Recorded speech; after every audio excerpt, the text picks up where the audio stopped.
Hey everybody, it's Karyn Bryant for MMA Heat. I'm here talking with Anthony Rumble Johnson, who's going to be taking on Phil Davis at UFC 172. And Rumble, I know you just got back from the gym, so thanks for taking some time with me tonight. No problem. So what were you working on tonight? Obviously, it's Monday night. We're just a few days out from the fight. What were you working on? I just, hit pads a little bit and did a couple of drills with, jiu-jitsu, and that's it, and ran a little bit, but nothing crazy. Yeah, because usually at this point, the hard work, the strategizing should probably be finished, right? Yeah, the hard part is over. The easy part starts Friday and Saturday. Nice. You know, it's funny. I actually was just talking to some people about this the other day about the training, and some people when they get to fight week they kind of don't do anything, which is bad. I mean, you need to keep your body moving around and stuff. So obviously once you get up to Baltimore, you're still going to keep at it and still at least sweat a little every day. Yeah. Yeah. I'm gonna stay busy. I don't want to get lazy. Yeah. So I definitely have to keep moving around. And were you working with, well, I guess Rashad is still kind of out, right? He can't train with you? Yeah, Rashad is still out, but he helps me out as much as he can. But overall, I just rely on my team. Yeah, yeah. And so primarily, who's been in there right now? Because Vitor should still be with you guys, right? Yeah, but Vitor is doing his own thing. Yeah. Right now, he has his own stuff he has to, worry about. But you have Michael Johnson in there too, probably, right? Who? Michael Johnson's in there, right? Yeah, little Michael, he does his thing. But I mean, when Tyrone was Yeah. getting ready for his fight, I was working with him with the stand up, and had a couple other guys in there, and I mean, we got this guy named Scott. He's a big ball of muscle, and he comes around and tries to take me down and stuff like that, though. So Scott is probably the toughest guy that I have to train with right now. Cool. So because he's so big and strong. So Yeah. in my opinion, if I can handle him, I'll be okay. You can handle Phil. And I want to get to that, but you brought up a good side thing I want to talk about. How is Tyrone? I mean, that's heartbreaking. How is he? He's good. He wrote me today on the phone, texting me. Yeah. And he was in good spirits. Okay. Told me, he's sorry that, he couldn't help me, after his fight. Obviously, he couldn't. But he wanted me to know that he was there in spirit and just wanted me to go out there and do my thing. So he's definitely still being supportive. Nice, nice. Well, I hope he recovers quickly. Now, I actually, one time I saw you, we were at one of Tyrone's fights, which was, I think, one of the last time I saw you, you were out here with him. Yeah. Ontario. Yeah, exactly. So that was kind of cool. But let's talk about Phil Davis. You guys today on the conference call, you were pretty funny. You and Phil are cool with each other, right? But I mean, you got a little back and forth, but I'm cool with him. I mean, he's a man. I'm a man. This is what we do. We fight. I really don't know what to say. I'm a fight him and give him what he wants. Right. Well, it was funny. He said at one point you guys were gonna have like a sexy contest or something too, right? Was that him or was that? I think it was Phil. I thought it was Phil talking to you. No, I think that was John talking. Was it? Yeah, I think that was John talking. I mean, either way, I'm cool with both of them. You know what I mean? I mean, it's nothing wrong with being silly back and forth. Right, you can't take this too serious. Yeah. And get everything out of whack. Right. But I mean, it's cool talking to any of those guys. For sure. Well, Phil wears the hot pink shorts. Those always pop against his dark skin. Yeah. I had to switch up my shorts this time because I usually wear red. Yeah. I had to go with white because I was like, we're too similar when it comes down to the shorts. We already like the same type of music. We can't be walking out in the same type of shorts. Oh no, cool. Well, it is interesting too, though. Phil is obviously very, very good, very, very great at a lot of takedowns and stuff. Do you feel like that's the strategy against you? Would he try to employ that to watch out for your stand up, or what do you think? He has no choice. I know he's not going to be silly enough to really stand up with me long. Yeah. So, I know he's going to have to try and take me down. Because, I mean, I know he's improved his stand-up. And I'm just being realistic, about everything. He has good wrestling. Yeah. I have pretty good takedown defense, I'm not the same guy that people used to see 2 years ago. Yeah. I think, some people know that, but not everybody doesn't know that. Mm-hmm. I'm not the same guy that when it comes down to stand-up as I used to be. I'm a guy that's bigger, stronger, faster, and smarter for sure. Technique-wise, I got better at all of that too. I don't think Phil is really going to try and stand with me for too long. Yeah. I mean, his natural instinct is to go for a clinch and takedown, or just try and take you down, you know, in the open mat or something. You know, that's what he does. I mean, it's happened over and over in all of his fights. That's what he does. But I'm not worried about it. Yeah. Well, I know you have Kenny Monday down there, the amazing wrestling coach and amazing wrestler himself. So I'm sure he's putting you through your paces. Yeah, Kenny does his thing. He does his thing. He's a cool dude. Yeah. He tries to push me. He tries to push me, you know. For a guy of his age, he still has it. Oh, yeah? Still has it. He nice. Still has it. But I give him a run for his money. I bet. He's maybe taking me down in the year that we've been training together, maybe twice. Really? I've been holding my own against him. Dang. Well, if you can hold it against Kenny Monday, then I guess you're going to do all right. I think so. That man is legit. You know, it's interesting you bring up a good point about not being the same person, and this is what I was talking to you about on the phone call today, is that I feel like some people, when we talk about Rumble coming back, some people are like, I'm sorry, I know you're tired. Yeah, some people are like, oh, man, that's that guy that can't make weight, and he's a chump, and he's this, and he's that. And that was, you know, a while ago. We're talking a few years ago and stuff, but you did say that you're different and that you didn't take things so seriously. So how are you approaching this now? Because coming back to the UFC is obviously a great opportunity. I don't know. I mean, like I said, I'm definitely not the same person. My mindset is different. The way I live is different. The way I train is different. Everything is different. Obviously, the diet and all of that changed. You know, strength and conditioning changed. Just everything around me completely changed from what it was 2 years ago. You know, when I was going through probably one of the toughest times of my life. So yeah, what was going on? I mean, were you living fast and doing the wrong kind of stuff, or what? I just didn't care near as much. Yeah. You know, I think if you hear that squeaking, that's my dog playing with his little squeaky toy. I'm like, I know, I want to get to the dogs. I know dogs are a big part of your life, but I'm like, did Rumble just crazy have a on it baby, right now? But yeah, I just didn't care near as much. I think I was just kind of just doing it because I could, and I knew I had the talent. Now I'm doing it because I want to. Yeah, it's funny. I've heard that from other fighters. Gegard Mousasi said that at one point also, and he said, hey, well, then I started, a lot of my fighting I was coasting on natural gifts, and then when I decided to really apply myself and train differently and train smarter, a lot of great things happened. A lot of good things came around. Yeah. So do you attribute some of that change to just finding the Blackzilians, or did you just all of a sudden wake up one day and say, you know what, I want to do this the right way now? Honestly, it was just like after Vitor, and then me missing weight after that too.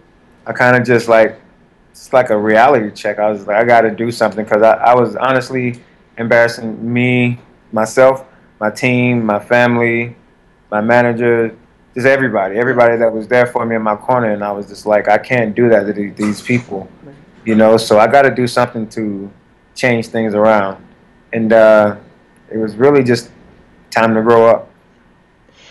Interestingly enough, too, people always marveled at how you could even make 170. So why? And then it was like people would say, Rumble, you shouldn't fight at 170, and it kind of seems like you're doing the right thing now, like you're at a weight that's right for you. Did you want to fight at 170 just to say, screw you, I can do this? Or I mean, you know what I mean? Like, part of me was like, well, yeah, why didn't you just fight at a higher weight class? I mean, I fought at 170 because, once again, I was young. Yeah. I still kind of had that wrestling mentality that the more weight I lose, the bigger I was going to be, right, of my competition, and faster and stronger and all of that. Yeah. And, I mean, of course, wrestling and fighting is totally different. Wrestling, it's only like two or 3 minute rounds. There's only, 3 periods in that. Yeah. So, I mean, and it's not near as much movement, right, and stuff like that. So it's just different. I just think I just didn't care, and I just wanted to do it the way I wanted to do it, because I was still thinking dumb, and yeah, I'm just glad I'm not dumb anymore. Nice. Now, after you left the UFC, you went to Titan and World Series of Fighting. You won, I believe, 6 in a row, right? Yeah, I went to Titan. I fought in Oklahoma. Yeah. That's where I fought Jake Roshaw. Yeah. I think it was a Extreme Fighting Championship or something like that. So, I can't right, remember. yeah, right. There was one in between there and then the Yeah. World Series when you took on Arlovsky. That had to feel good. Arlovsky's Yeah. a big name. Arlovsky's a big guy, period. And not just the name, a big person. Big dude. Yeah. But fighting with all of those organizations, it was fun. Yeah. I got to discover who I was. And just kind of had a chance to live life, a little bit more. And it just, to me, it was all worth it at the end of the day to have me get back to where I am right now. I've always gotten the impression that Ray Sefo, I think he's a wonderful guy, but I've always gotten the feeling that he's really good to the fighters too. As a fighter himself, knows the mentality, knows what you guys need. Yeah, no, Ray is awesome. Yeah. Ray is awesome. You can talk to him. Yeah. If you have a problem with anything. So he understands the ups and downs, the in and outs of the fighting industry, with him being a fighter and with him coaching fighters in UFC and other organizations. So, and Ray is a one-of-a-kind guy because, like I said, he knows, the ins and outs and the ups and downs. Not many people can say that and still try and run your own organization. So I wish, I almost want to say I wish everybody was like that, you know? Yeah. Because he has the experience in both. Right. Well, so how was it when the call came in? How did you find out that the UFC wanted you back? I mean, I almost don't know. It was kind of just a matter of time because I knew my contract was going to be over with World Series of Fighting, and other organizations had contacted my manager, Glenn Robinson.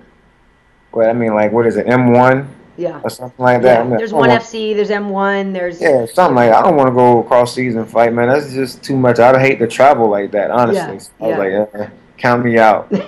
And, I knew it was just between World Series of Fighting and UFC. Yeah. And World Series of Fighting is awesome. They were really good to me. I have nothing bad to say about them at all. Yeah. But just at the end of the day, I had to make a business choice on what I want to do in my career and for the future. So I kind of almost had to go back with UFC because honestly, it's just more money there. Yeah. And with the going back to UFC, that's when I shook Joe Silva's hand. That's when I was in Newark, New Jersey. I think that was Faber and Barral and Thomas and Aldo. Yeah. And so I went up there to support my teammate Abel Trujillo. Yeah, nice. And he fought Jamie Varner. Yeah.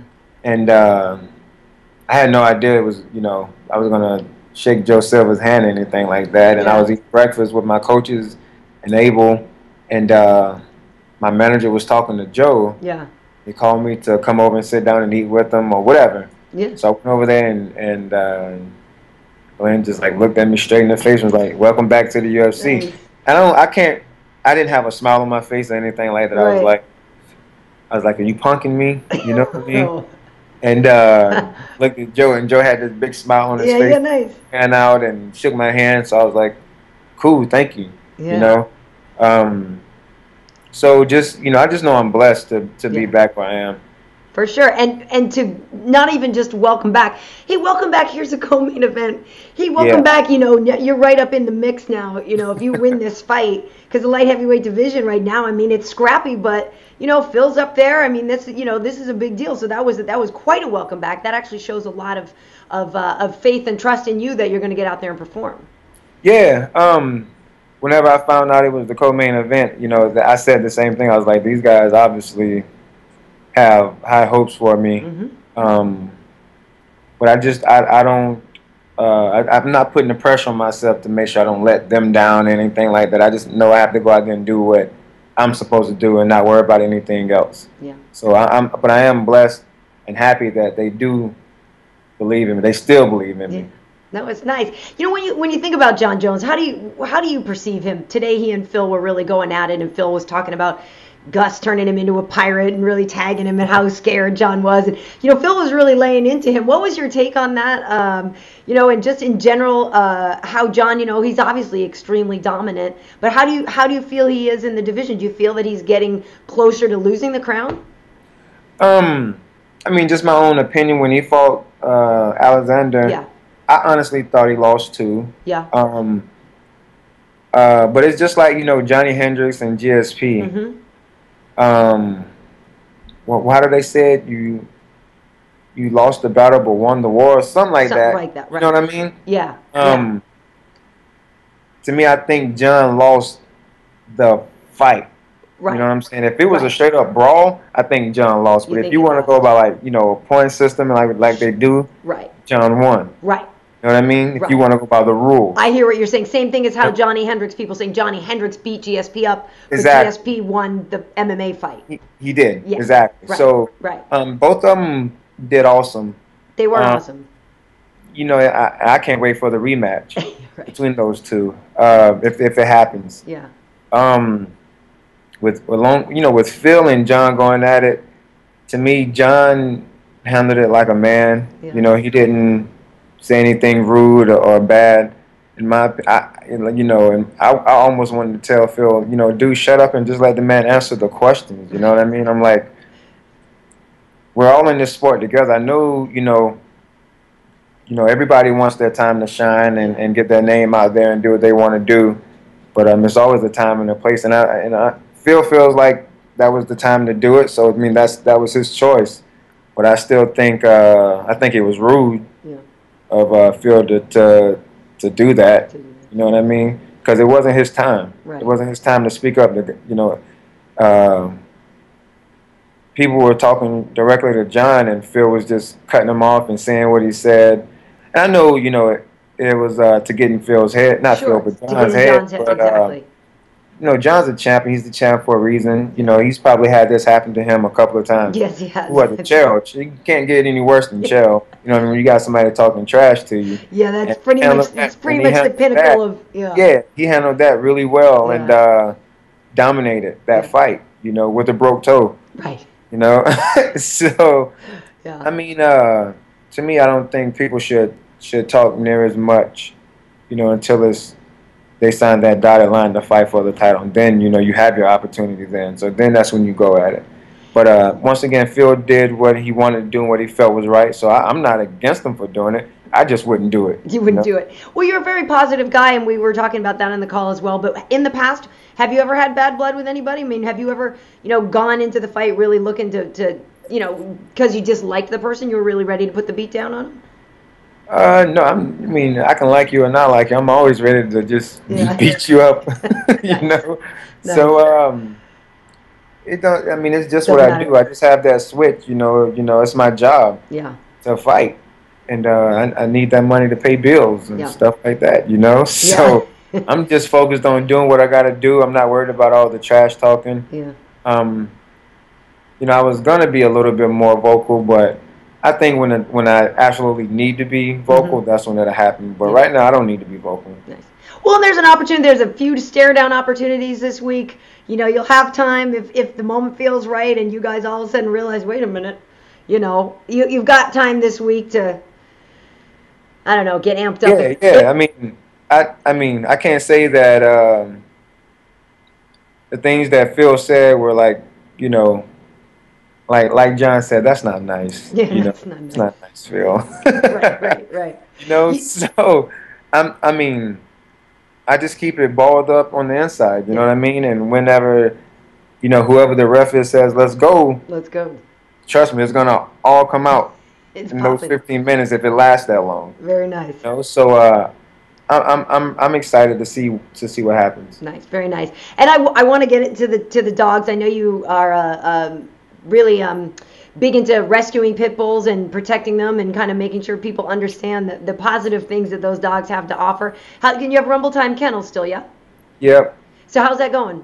It's going good. Yeah. I got my babies around. There's one like right behind the screen, really? like just walking around, just nice. Being who she is, Katsu. And that's why I keep like looking away from the screen because it's her moving around. How many do you have? Well, I used to breed the XL bullies. Yeah. Which are like 100 pounds and more. Right. Wow. Now I have the shorter exotic bullies, pocket pits. Yeah. They get up to about 40 to 60 pounds. Yeah.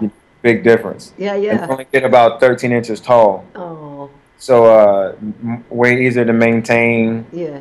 To me, they're actually funner to be around. Oh yeah. So I have fun with these little guys. Nice, nice. And that's, I mean, I would think that's too. That's just a great release. Just a non-competitive thing. Those are your babies. That's your family. Yeah, yeah. I mean, it's just fun to be around. Yeah. I like watching them, whenever they're being silly, but it's fun. That's cool. So now you head out to Baltimore tomorrow, I'm assuming? Yes. Nice, nice.